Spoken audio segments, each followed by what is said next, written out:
Et vous saviez que les erreurs médicales, c'est la 3e cause de décès aux États-Unis? Pas étonnant que pas beaucoup de monde aime les hôpitaux, hein?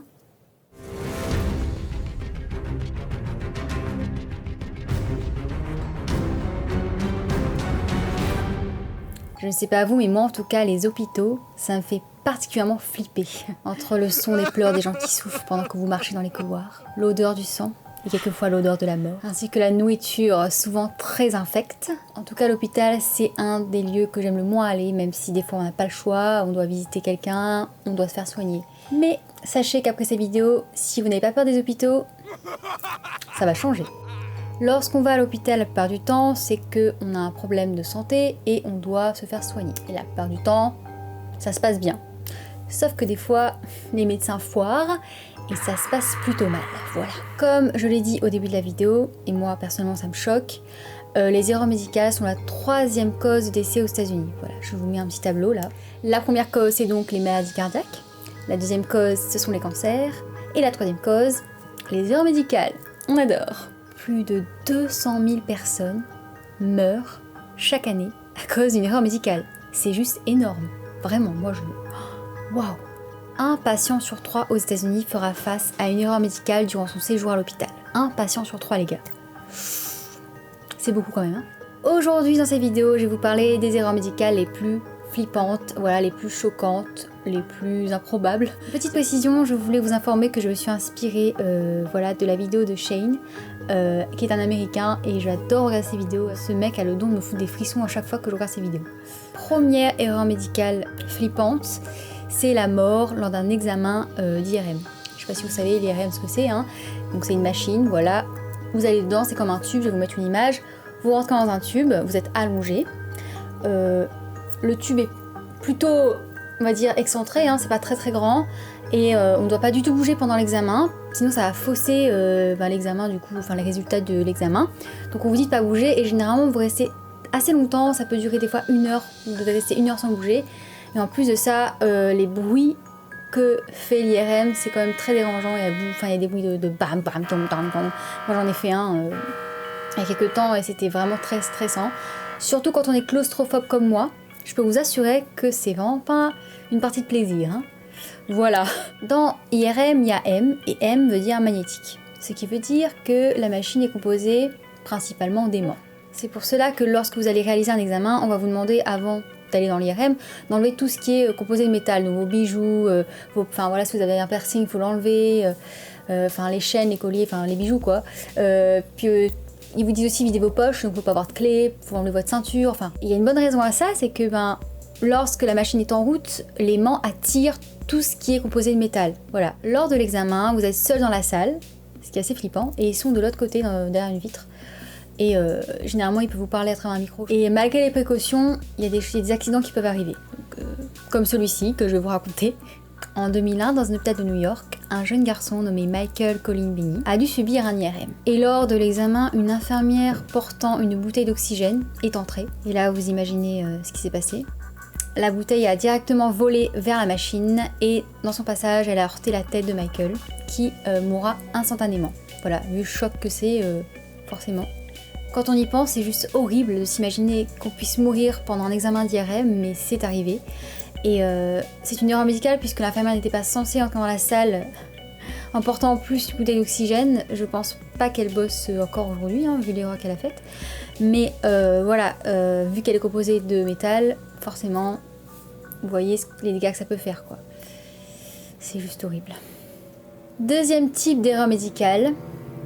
Cette fois-ci, elles sont liées à la chirurgie esthétique. On a tous entendu parler de ces cas de chirurgie plastique où des gens en fait se font refaire quelque chose et lorsqu'ils ressortent, c'est juste la catastrophe. Ils ressemblent plus du tout à la personne qu'ils étaient. On les reconnaît même plus, ils sont limite déformés quoi. Ou ratés tout simplement, voilà. Ça peut être catastrophique. Et des fois, des gens font tellement d'interventions, comme cette femme, voilà, qui s'est tellement fait refaire les paupières qu'elle ne peut plus fermer les yeux. C'est juste horrible, ça me dégoûte, voilà. Je sais, j'ai l'impression que c'est un film d'horreur en fait quand je vois ces images. Il y a des gens qui veulent tellement être parfaits qu'on ne les reconnaît même plus. Ils veulent des dents parfaites, Ils veulent des joues parfaites, ils veulent des fesses parfaites. Enfin voilà, ça peut mener à la catastrophe parce que des fois, ils subissent trop d'interventions ou alors ils tombent sur un médecin, on va dire, pas très net. Et là, c'est le drame. Prenons l'exemple de cette reine de beauté qui s'appelle Solange Magnano et qui voulait avoir des fesses plus bombées.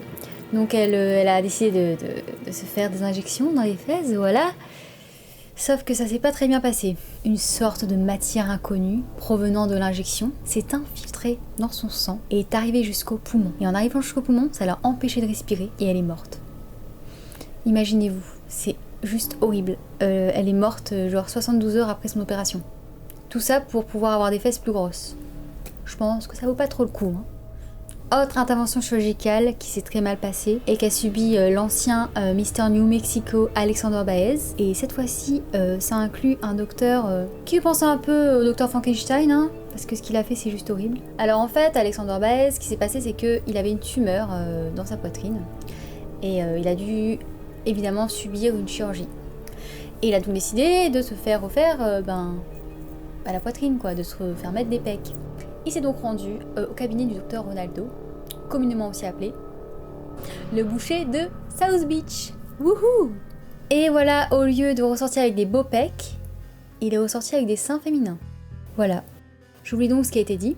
Monsieur Baez, qui avait reçu de la kétamine, un anesthésiant pour animaux, se réveilla plusieurs fois en pleurs lorsque Monsieur Ronaldo essaya de faire entrer 2 larges implants dans sa poitrine. Et voici la partie la plus dingue de cette histoire, c'est que cette intervention a été filmée. C'est quand même dingue, moi ça me choque. Hein. Et juste pour vous informer, voilà un petit détail, pour insérer les implants dans la poitrine de Alexander, il a utilisé une spatule à gâteau. Évidemment le médecin quittait la ville parce que forcément les gens n'ont pas du tout bien réagi face à cette opération, c'est normal. Et en plus des gens se sont plaints qu'eux aussi avaient subi une opération qui s'était mal passée et qu'ils avaient des séquelles. Donc plein de gens ont débarqué en disant ouais lui aussi m'a fait ça, lui aussi du coup il s'est cassé. Et heureusement il a été retrouvé, Dieu merci, hein, et il a payé de ses crimes. Il est resté 7 ans et demi en prison, ce qui me paraît très peu vu la folie du mec. Mais c'est comme ça, hein, je pense que personne n'est mort, c'est pour ça qu'il n'ait pas fait la prison à vie.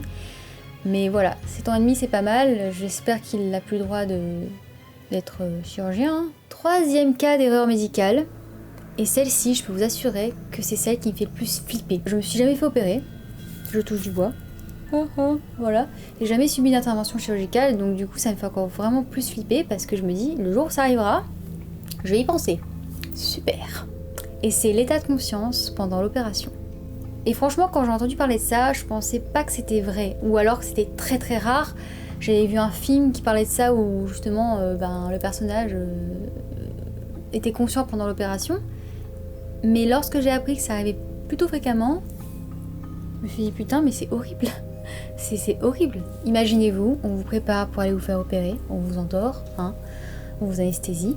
Et là, vous vous rendez compte que vous êtes conscient, vous sentez tout, vous avez l'odorat, vous sentez qu'on vous touche, vous sentez le scalpel passer sur votre peau, vous ouvrir, vous sentez les médecins craquer vos côtes pour atteindre votre cœur si vous subissez une opération du cœur. Évidemment, la douleur doit être juste horrible, je n'arrive même pas à imaginer. Moi, ça me fout des frissons, rien qu'y penser. Et vous êtes là, allongé, et vous ne pouvez pas bouger.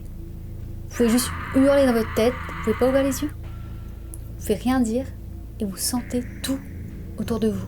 La douleur, vous entendez les sons, tout quoi. Enfin, moi ça me fout les jetons. Et comme je vous l'ai dit précédemment, ça arrive plutôt fréquemment. Une personne sur 700 expérimentera l'état de conscience pendant l'opération. J'espère que je serai jamais opérée, voilà.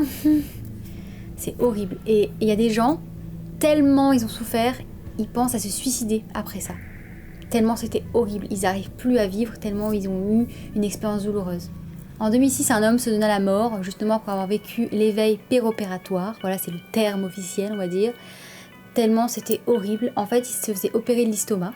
Sa famille déclara qu'il restait éveillé 16 minutes pendant qu'il se faisait opérer de l'estomac. Imaginez la terreur qu'il a dû vivre cet homme. Pour en venir au suicide quand même, c'est que il a jamais pu s'en remettre quoi.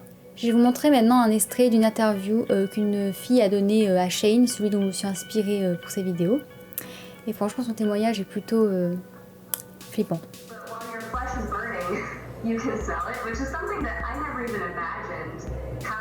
surgery. It's something you just never think about, like what does surgery smell like? But while you're smelling it, you're also kind of tasting it. And in case you're wondering, burnt flesh smells and tastes like barbecue and burnt hair.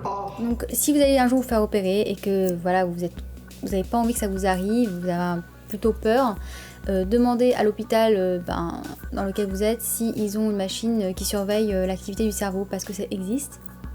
Et si les médecins vous disent que ce que vous dites ça n'existe pas, que c'est des conneries, changez d'hôpital, voilà, parce que c'est pas des conneries, ça peut arriver et je vous souhaite pas que ça vous arrive, donc vaut mieux prévenir que guérir. Autre erreur médicale, celle-là est pas mal aussi, les objets qui sont oubliés après une opération dans le corps des patients. Entre 2005 et 2012, il y a eu 772 incidents impliquant l'oubli d'objets dans le corps des patients. Alors les objets qui peuvent être oubliés sont par exemple les scalpels, voilà, mais il y a aussi des objets plus petits qui peuvent être oubliés, et justement ils font encore plus de dégâts. Une femme vivant dans le Kentucky avait une éponge qui avait été laissée dans son corps, voilà, une petite éponge, et elle l'a eu dans son corps pendant 4 ans. L'éponge a donc pourri dans son corps, et je peux vous assurer qu'elle a fait des dégâts, parce qu'elle s'est baladée dans tout son corps, donc la pourriture s'est étendue partout, et elle a fini dans ses intestins. Ce qui s'est passé, c'est que elle a des séquelles à vie, à cause de ça. Elle a pu avoir des dommages et intérêts, environ 2 millions de dollars. C'est beaucoup, c'est sûr, sauf qu'il faut quand même se dire qu'elle a des séquelles à vie, quoi. En tout cas, imaginez-vous qu'une petite éponge comme ça laissée dans votre corps peut bousiller votre santé, quoi. Une autre situation plutôt flippante et plutôt impressionnante aussi. Un homme en 2000, voilà, je vous mettrai la photo. Donc sur la photo on voit qu'il a un énorme bide comme si il buvait trop de bière. Sauf que c'est pas ça. En fait cet homme avait une tumeur de la taille d'une boule de bowling, voilà, dans le bide. Forcément le bide il prend du volume, hein, voilà. Il a donc subi une opération pour se faire enlever la tumeur. Et l'intervention s'est plutôt bien passée, enfin c'est ce qu'on croyait. 74 jours plus tard, il revient à l'hôpital parce que ça ne va pas. Il a mal, il s'évanouit souvent. Il fait donc des examens et devinez ce qu'il trouve. Voilà, ils ont trouvé ça. Un objet, un outil chirurgical de 33 cm, voilà, en acier, dans son estomac. Tu m'étonnes qu'il ne se sentait pas bien. En tout cas, si un jour vous vous sentez pas très bien, vous avez subi une opération et que vous n'arrivez pas à vous en remettre, vous avez des sensations bizarres dans votre corps, vous faites des malaises, peut-être qu'on a oublié quelque chose à l'intérieur de votre corps. Pensez-y, parce que ça peut vous tuer petit à petit quand même. Voilà, cette vidéo spéciale est terminée, j'espère qu'elle vous aura plu. La prochaine fois que vous irez dans un hôpital, dites-vous que vous n'êtes pas sûr de vous sortir vivant. La citation du jour est « Il est des chirurgiens qui portent un masque, sans doute pour ne pas être reconnus par leurs victimes. » Au revoir les poussins.